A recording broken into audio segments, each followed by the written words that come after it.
I'm very proud and very relieved that we live in a country which has got some of the strictest gun laws in the world. And that has got obviously a very painful history that had got us to that point. But I think that is something that we are very fortunate for. And as my friend for Horsham mentioned, it's like, there are many other places which have got much worse places than we have.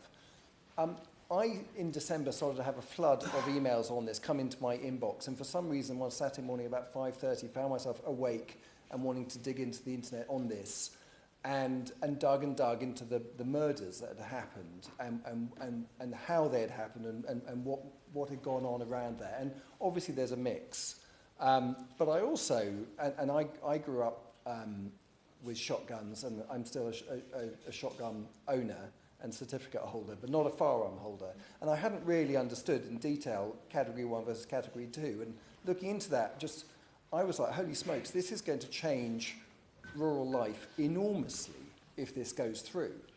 And that really kind of gave me the heebie-jeebies and put me down about 2 hours of internet research and an email to my spokesperson to kind of say, let's get on top of this fast if we're not already. Because I think the consequences of this proposal are enormous and very damaging. And I think various members have come to this with a great deal of knowledge. And some of the stats that have been brought out here about how many people have been killed, and every death is one too much, I get that. But looking at also how this licensing is working or is not working, and I think that highlighting of the failures of that licensing, and also the changes that have really come through in August. So in August, what happened? Last August 2025 brought in checks, so references 1 to 2, so 2 referees required. Brought in anything connected with domestic abuse and violence, that's not going to happen anymore in terms of allowing them to be licensed. And other medical checks. I think that is new.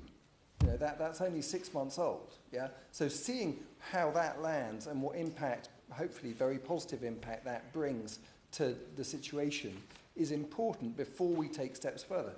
And as many members have said, the firearms licensing systems amongst how many 43 licensing authorities, it's a mess. And I think it is an excellent candidate to be consolidating this and running as one unified, well-resourced, digitised system that allows people to get recertified quickly and effectively. I really recommend that we head in those directions as quickly as possible, rather than in the direction of the proposal today. I'm going to just finish on one other point, which is I'm still relatively new to this House, and one of the reasons I think we are all here is we want to serve our constituents well, and we want to keep the temperature of debate low, because I think things like this, where people have died, matter. And if we are ramping it up, I don't think we are serving ourselves individually or our communities well by doing that. And I think these are very serious things. It does deserve a serious debate. But our rural communities are certainly wary and hurt. And yes, of course, things like family farm tax, SFI have really hurt them.